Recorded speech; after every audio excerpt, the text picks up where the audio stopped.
एक 6 साल का बच्चा घर के बाहर अपने ही खून में लथपथ रेंगता हुआ घर से दूर जाने की कोशिश में था और घर की लाइटें भी बारी बारी करके बुझती जा रही थी कि तभी घर के अंदर से किसी औरत के चीखने की आवाज़ आई, जिसे सुनकर रेंगता हुआ बच्चा रुक गया और एक नज़र वापस अपने घर की ओर देखते हुए बोला, हो सके तो मुझे माफ कर देना माँ।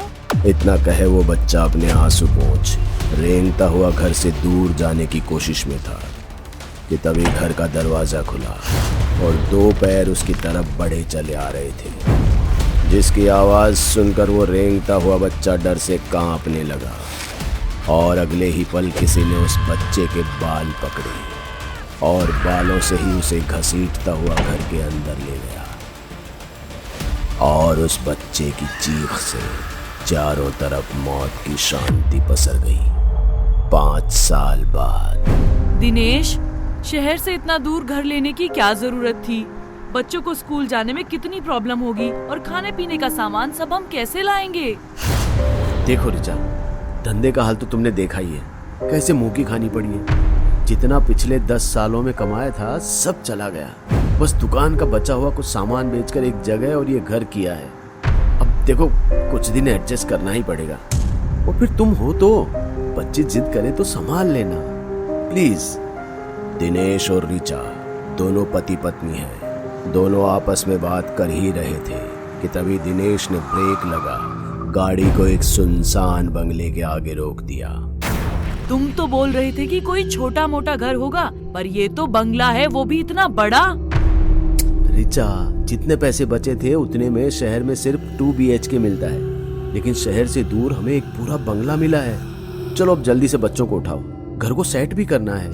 इतना कहे दिनेश तो चाबी लेकर बंगले का दरवाजा खोलने चला जाता है और रिचा पिछली सीट पर सोए अपने दोनों बच्चों को जगाते हुए कहती है, टीना और उमेश, अब उठ भी जाओ, देखो हम लोग नए घर में आ गए हैं।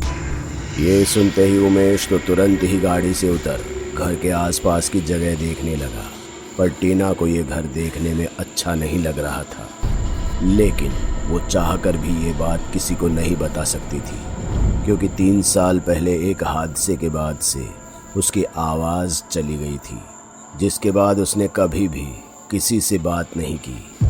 टीना बंगले को ऊपर से नीचे तक देख ही रही थी कि तभी उसे ऐसा लगा जैसे बंगले की खिड़की से एक बेहद डरावनी औरत उसे ही देख रही थी और इससे भी ऊपर आसमान में कौवे एक साथ मिलकर किसी शैतान का चेहरा बना आसमान में ऊपर उड़ रहे थे, जिसे देखकर टीना डर के मारे अपनी माँ के पास चली जाती है, जो कि डिक्की से सामान निकाल रही थी। लगता है ब्रोकर ने गलत चाबी दे दी है, दरवाजा खुलने का नाम ही नहीं ले रहा है। लगता है तोड़ना पड़ेगा।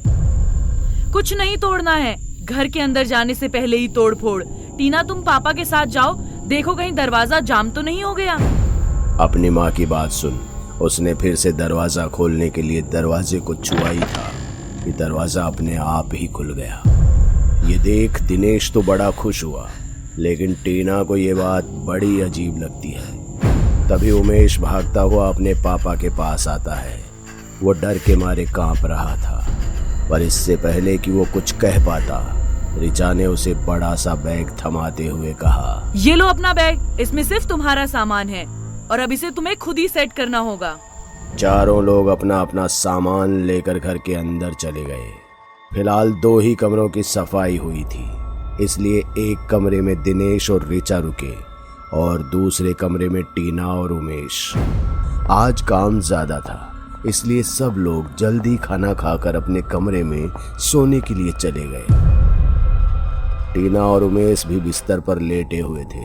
तभी टीना ने इशारे से उमेश से पूछा कि आज वो किस बात से इतना ज्यादा डर गया था। इस पर उमेश बोला, पता है टीना, जब मैं घर का चक्कर लगाने के लिए घर के पीछे गया ना, तो वहाँ मुझे बहुत सारे कौवों की लाशें दिखाई दी और सभी कौवों की आंखें फूटी हुई थी, मानो जैसे उन्होंने बहुत कुछ बुरा देखा। ये बात सुनकर टीना और डर जाती है। रात के करीब 3 बज रहे थे और उमेश और टीना गहरी नींद में अपने बिस्तर पर सो रहे थे। तभी कोई जोर जोर से टीना के कमरे का दरवाजा पीटने लगा। माँ मुझे बचाओ, माँ जल्दी दरवाजा खोलो, पापा मुझे मार डालेंगे माँ। यह आवाज सुनकर टीना उठकर बैठ गई, पर उमेश तो अभी भी सो रहा था। उसने तुरंत ही उमेश को नींद से उठा दिया और इशारे से पूछा कि क्या उसने दरवाजा पीटने की आवाज सुनी थी या नहीं। इस पर उमेश ने साफ मना कर दिया और वो वापस सो गया, जिसका मतलब साफ था कि सिर्फ टीना ही वो आवाज सुन सकती थी। अगली सुबह जब दिनेश ने दरवाजा खोला तो उसे दरवाजे पर एक अधेड़ उम्र का एक आदमी सोता हुआ दिखाई दिया। और फिर जब बातें हुई तो पता चला कि वो दिनेश के पास कुछ काम मांगने आया है और दिनेश ने उसे काम दे भी दिया।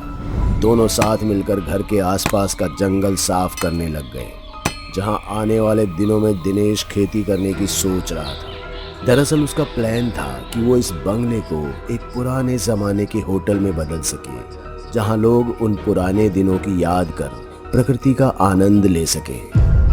ऐसे ही दिन गुजर जाता है। सब लोग खाना खाकर सो चुके थे। तभी रात के 3 बजे फिर से कोई टीना के कमरे का दरवाजा पीटता है। टीना एक बार फिर से डर के मारे उठकर बैठ जाती है, पर अब उसके मन का डर बढ़ने लगा था। उसे लगा कि कहीं उसके माँ पापा किसी मुसीबत में तो नहीं है, इसलिए वो दरवाजा खोलने को चल देती है। लेकिन अभी उसने दरवाजे को छुआ ही था कि आवाज अपने आप शांत हो गई और अगले ही पल टीना ने दरवाजा खोल दिया। उसने कमरे से बाहर देखा तो उसे एक बच्चा दूर अंधेरे में भागता दिखाई दिया, जिसके पीछे पीछे टीना भी चल दी।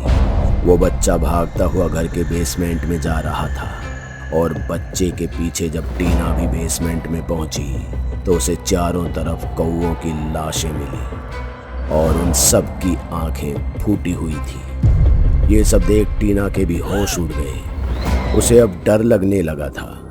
वो यहाँ से बाहर जाने को हुई ही थी कि अगले ही पल बेसमेंट का दरवाज़ा अपने आप बंद हो गया और कौवों की लाशें अपने आप बढ़ने लगी, जो रेंगते हुए टीना की तरफ चली आ रही थी।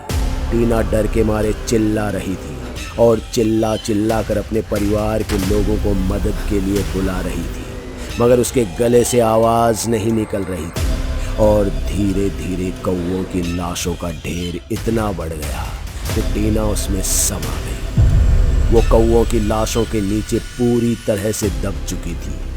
अगली सुबह उमेश ने टीना के नाम पर पूरा घर सर पर उठा रखा था। सारे घर में टीना की खोजबीन चल रही थी। सभी लोग परेशान थे। तभी टीना बेसमेंट से निकलकर सबके सामने आ गई। उसका बदन जगह जगह से छिला हुआ था। उसकी आंखें पूरी तरह से लाल थी, मानो जैसे अभी उनसे खून गिरने लगेगा। टीना का ये हाल देख सभी उससे पूछने लगे, पर टीना ने कभी भी किसी को कुछ नहीं बताया। वो सबको इग्नोर करते हुए अपने कमरे में जा ही रही थी कि तभी उसे अपने मम्मी पापा के कमरे में एक औरत दीवार से उल्टा लटकती हुई दिखाई दी, जिसका मतलब साफ था कि जिस तरह एक बच्चे की आत्मा टीना के कमरे का दरवाज़ा पीटती है, उसी तरह एक औरत की आत्मा उसके माँ पापा के कमरे का दरवाज़ा पीटती है। सभी लोग टीना को अस्पताल ले जाने के लिए कहते हैं, लेकिन वो सबको मनाकर अपने कमरे में जाकर सो जाती है। पर माँ पापा नहीं मानते और टीना के लिए कुछ दवाइयाँ लेने शहर चले जाते हैं। अच्छा मुझे तो बता दे, आगे तू बेसमेंट में क्या करने गई थी? कसम से मैं किसी को कुछ नहीं बताऊंगा। उमेश के पूछने पर भी टीना कुछ नहीं कहती।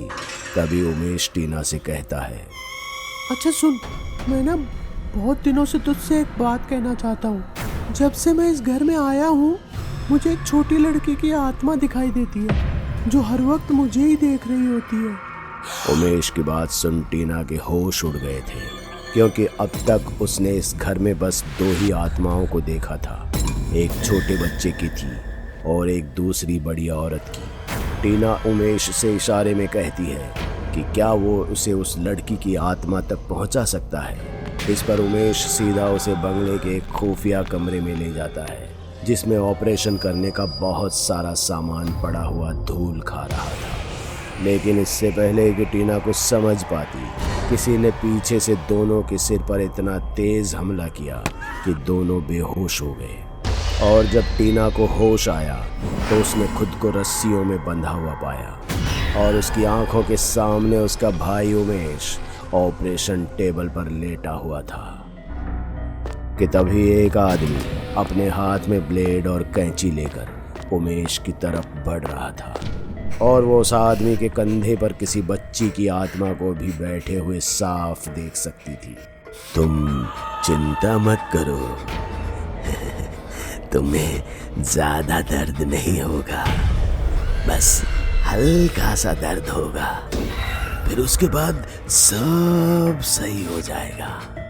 इतना कहकर वो आदमी उमेश के चेहरे पर कट लगाने ही वाला होता है कि तभी टीना और उमेश के माँ पापा उस कमरे में आ जाते हैं और उस आदमी पर बंदूक तानते हुए कहते हैं, दिलावर वहीं रुक, अगर मेरे बेटे को छुआ भी ना तो गोली मार दूंगा। दिनेश ने जिस शख्स को दिलावर का नाम दिया था वो कोई और नहीं बल्कि वही आदमी था जो दिनेश से काम मांगने आया था। हम तुम्हारी सारी असलियत जान चुके हैं। अपने परिवार को मौत के घाट उतारने के बाद भी तुम्हारा मन नहीं भरा हैं? दिलावर ने जब दिनेश की बात सुनी तो वो उमेश को छोड़ दिनेश पर हमला करने को चल दिया और खुद को बचाने के लिए दिनेश ने दिलावर के कंधे पर गोली मारी।